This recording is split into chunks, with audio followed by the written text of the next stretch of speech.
Ya, halo pemirsa, apa kabar Anda hari ini? Kembali berjumpa bersama saya, Prasetyo Wibowo dalam Market Review, program yang mengupas isu-isu penggerak ekonomi Indonesia. Kali ini kita akan membahas terkait dengan ekspor produk sawit yang tembus hingga 4,3 juta ton. Baik pemirsa, langsung saja kita mulai Market Review selengkapnya.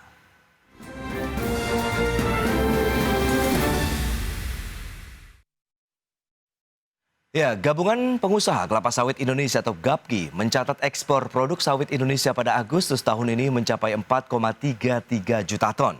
Angka tersebut naik 1,63 juta ton secara bulanan. Gabungan Pengusaha Kelapa Sawit Indonesia atau GAPKI menyatakan, ekspor produk sawit Indonesia pada Agustus 2022 melonjak signifikan dibandingkan bulan sebelumnya. Nilai ekspor produk sawit Indonesia juga naik meskipun harga CPO dunia sedang turun. Berdasarkan catatan GAPKI, ekspor produk sawit Indonesia pada Agustus 2022 mencapai 4,33 juta ton. Jumlah tersebut naik 1,63 juta ton dari Juli 2022 yang mencapai 2,7 juta ton. Kenaikan ekspor tertinggi adalah jenis olahan CPO dari 1,92 juta ton pada Juli 2022 menjadi 2,97 juta ton pada Agustus 2022. Lonjakan ekspor yang terjadi pada bulan Agustus dikarenakan pemerintah memberikan relaksasi berupa zero levy yang diperpanjang sampai Oktober 2022. Dan rencananya pemerintah melalui Kementerian Koordinator Bidang Perekonomian akan memperpanjang sampai akhir tahun. Adapun relaksasi zero levy atau pungutan ekspor 0% sangat membantu eksportir, sehingga daya saing produk minyak sawit Indonesia makin baik di pasar global. Berbagai sumber, IDX Channel. Baik pemirsa, untuk membahas tema kita hari ini, ekspor produk sawit tembus 4,3 juta ton. Kita sudah tersambung melalui Zoom bersama dengan Bapak Fadil Hasan. Beliau adalah Ketua Bidang Luar Negeri Gabungan Pengusaha Kelapa Sawit Indonesia atau GAPKI. Ya, halo, selamat pagi Pak Fadil. Selamat pagi, Mas. Apa kabar, Tio? Baik, salam sehat Pak. Ya, alhamdulillah sehat. Terima kasih atas waktu yang disempatkan. Ini menarik kalau kita lihat windfall komoditas yang terjadi dalam beberapa tahun terakhir, terutama di masa pandemi ini memberikan suatu keuntungan yang luar biasa tentunya bagi Indonesia dan pelaku usaha juga di industri sawit. Nah, lantas bagaimana kondisi terkininya saat ini, Pak Fadil? Silakan.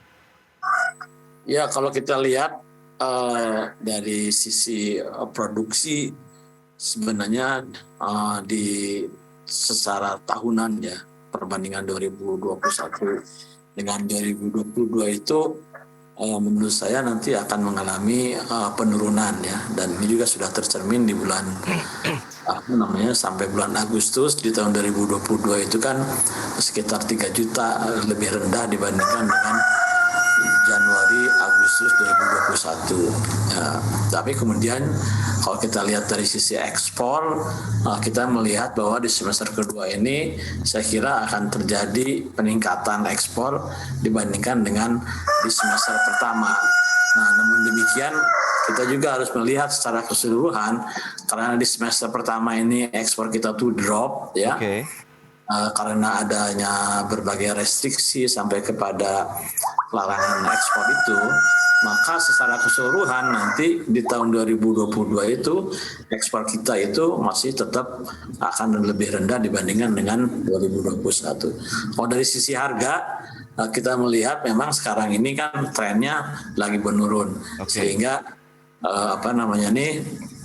harga juga saya kira sampai akhir tahun itu mungkin akan up and down dalam short term, tetapi secara keseluruhan juga di tahun 2022 itu akan lebih rendah dibandingkan dengan 2021. Seperti itu kira-kira gambaran umum. Ya.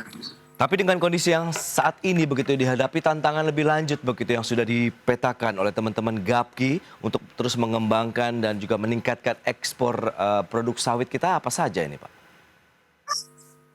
Ya, saya kira sekarang ini kenaikan yang cukup tinggi daripada ekspor sawit di bulan Agustus dan mungkin kita harapkan juga sampai dengan akhir tahun ini itu didorong oleh adanya insentif yang diberikan kepada pengusaha ya eksportir melalui penerapan pajak atau pungutan ekspor yang nol. Ya, zero levy itu ya. Zero levy itu. Nah, saya kira kita mengharapkan tentunya ini dilaksanakan secara konsisten ya, selama memungkinkan, karena kita juga kalau misalnya ada harga daripada FAME itu nanti akan lebih mahal daripada harga solar gitu ya, kan akan ada kebutuhan di mana program B30 dan kemudian juga tahun depan katanya akan dilaksanakan B40 itu yang harus tetap jalan gitu. Jadi menurut saya kita mengharapkan bahwa setidaknya sampai akhir tahun ini ya tetap diberlakukan zero levy ini. Nah, kemudian yang kedua, kalau kita lihat kenaikan yang sangat signifikan daripada ekspor kita di bulan Agustus itu kan ekspor produk turunan CPO, ya kan? Yes. Downstream itu yang sekitar hampir 1,5 ya kan? Nah, jadi ini menunjukkan sekali lagi saya kira bahwa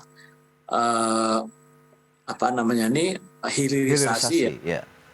Sekarang didengungkan oleh atau diprioritaskan ya oleh pemerintah itu dalam industri CPO itu sudah berjalan gitu ya, dan berjalan cukup baik, sehingga kita melihat bahwa sekarang ini kita ini secara persentase sebenarnya sudah lebih banyak mengekspor produk turunan CPO dibandingkan dengan Malaysia.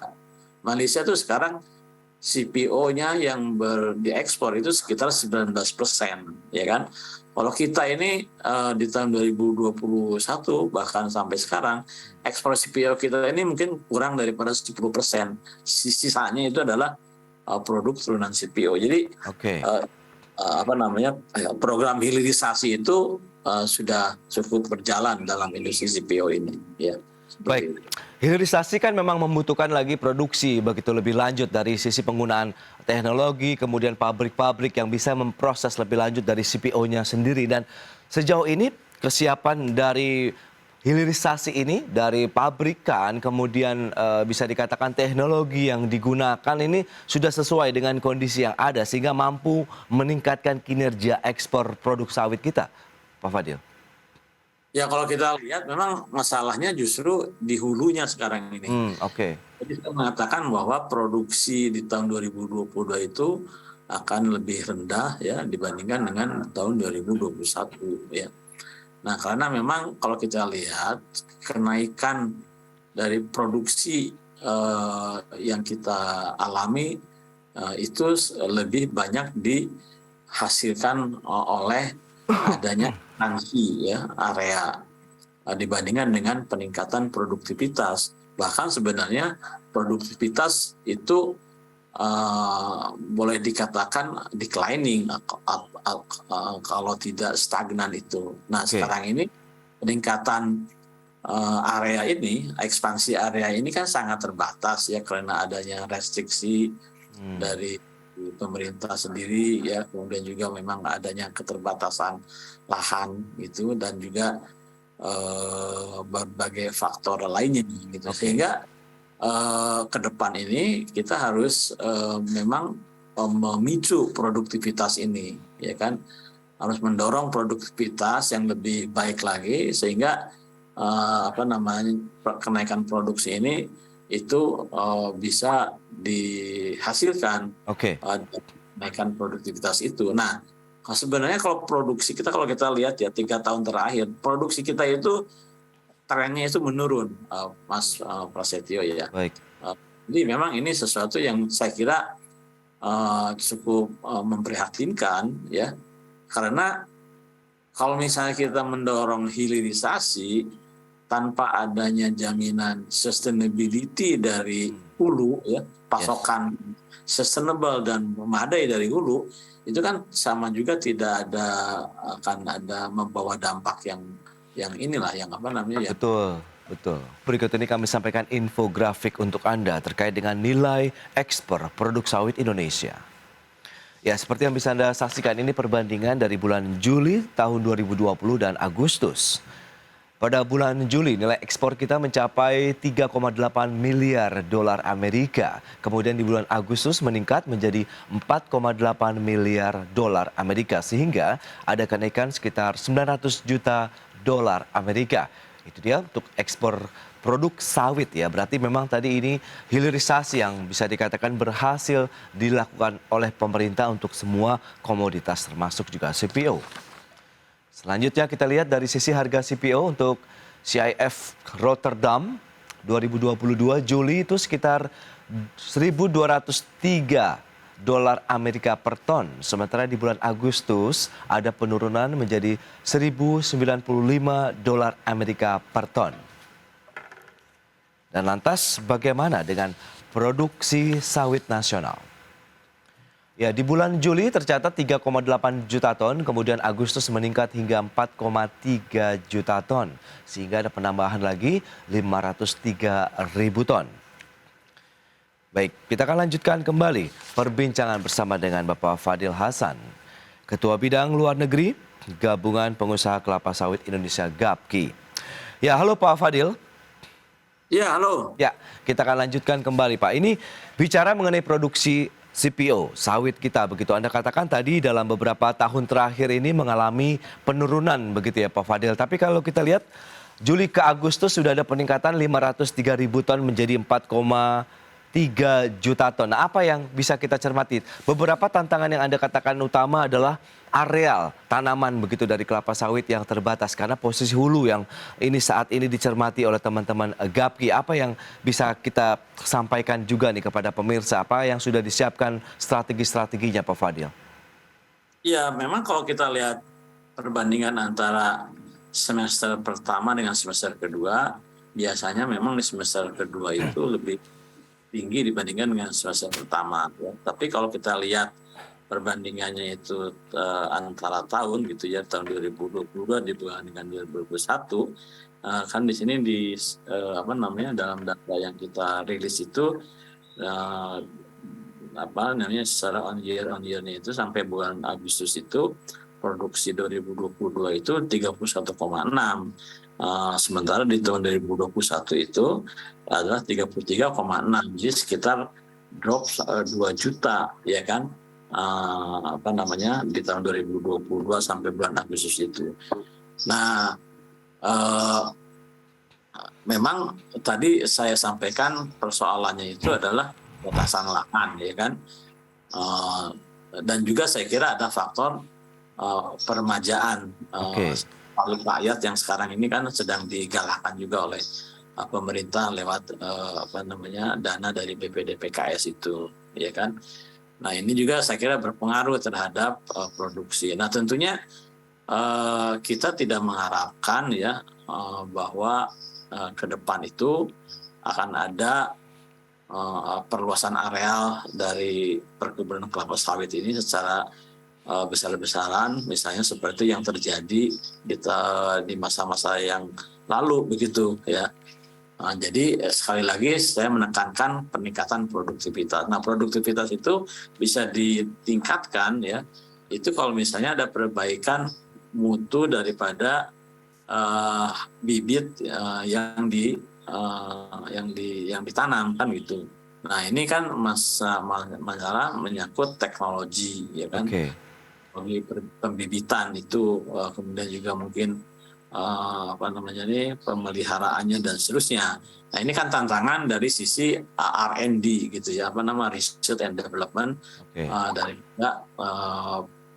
pemerintah dan juga perusahaan-perusahaan swasta yang menghasilkan benih itu, yang menghasilkan bibit itu. Nah, kalau kita sekarang sebenarnya kalau dalam skala percobaan itu sudah banyak bibit yang menghasilkan produksi yang jauh lebih tinggi daripada yang ada sekarang ini ya, bahkan sampai 8 juta ton per hektar dan seterusnya. Tapi itu masih belum bisa disebarluaskan gitu ya, karena mungkin perbedaan kondisi daripada kebun yang ada itu sendiri gitu kan. Dan juga kalau skala yang lebih percobaan itu kan bisa lebih dikontrol gitu ya. Oke. Itu ya. Kemudian yang kedua juga saya kira memang sekarang ini kan banyak bibit atau benih palsu ya yang ditanam oleh petani di masa-masa yang lalu itu gitu. Jadi saya kira ini juga memang sudah saatnya diremajakan ya kan oleh bibit-bibit yang betul-betul Oke. asli lah gitu kan dan berkualitas seed gitu ya. Nah, jadi kalau misalnya dengan demikian ke depan itu mungkin di petani ini tingkat pemakaian benih yang palsu itu kalau misalnya bisa diturunkan sampai katakanlah ada 50% atau lebih itu saya kira ke depan kita bisa meningkatkan produktivitas itu ya. Pak Fadil, ini menarik. Kalau bicara mengenai bibit palsu, bisa dijelaskan lebih lanjut tidak? Mengapa petani bisa mendapatkan bibit palsu tadi dan apa sih yang dimaksud dengan bibit palsu tadi? Ya, bibit palsu itu tuh bibit yang pertama nggak bisa kita jamin kualitasnya, tapi kan ini kita nggak bisa mengontrol begitu ya dengan secara detail gitu sampai ke pelosok gitu penyebaran benih-benih ini gitu ya kan, karena kan secara fisik mungkin tidak ada bedanya ya kan. Nanti begitu ketahuannya itu ketika misalnya benih palsu tersebut panennya hasilnya rendah ya kan, kemudian dan seterusnya. Tapi kan kemudian setelah itu kita nggak bisa juga langsung menggantinya karena sudah kadung ditanam ya kan. Betul. Nah, karena itu proses sertifikasi bibit itu ya itu menjadi penting, dan juga saya kira masalahnya adalah bagaimana memastikan bahwa petani itu ketika membeli benih itu betul-betul yang dari perusahaan-perusahaan ya produsen benih gitu.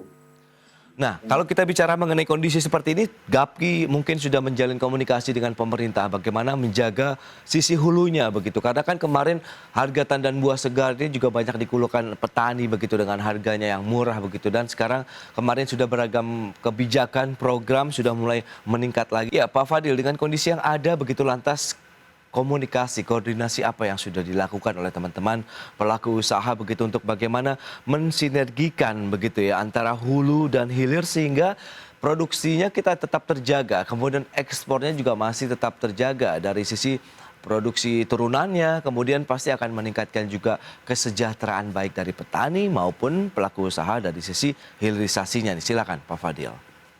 Ya, intinya kan memang diperlukan suatu kebijakan yang terintegrasi dan harmonis ya kan, antara berbagai dalam keseluruhan rantai pasok daripada CPO ini kan seperti itu. Jadi misalnya kebijakan di hulu itu harus kondusif ya dalam konteks bisa meningkatkan produktivitas dan juga produksi secara keseluruhan. Kemudian juga kebijakan di hilirnya itu dalam kaitan dengan hilirisasi itu saya kira mungkin berbagai insentif itu masih tetap dibutuhkan ya supaya program ini bisa berjalan dengan baik, dan juga aturan-aturan yang terkait dengan instrumen untuk bisa memastikan program hilirisasi ini berjalan ya, seperti pungutan ekspor, pajak ekspor, dan kemudian insentif dari sisi R&D, perbaikan infrastruktur juga itu saya kira menjadi kunci gitu. Nah, kemudian yang di sisi perdagangannya, ekspornya tentunya juga dibutuhkan satu relaksasi ya gitu kan, relaksasi yang konsisten. Misalnya terkait dengan kebijakan mempermudah ekspor, jangan sampai mungkin terjadi lagi seperti sebelumnya ya, ada restriksi yang berlebihan dari sisi ekspor, kemudian juga larangan dan seterusnya, sehingga saya kira ini semuanya ini harus dilaksanakan secara continue ya dan konsisten. Gitu. Oke.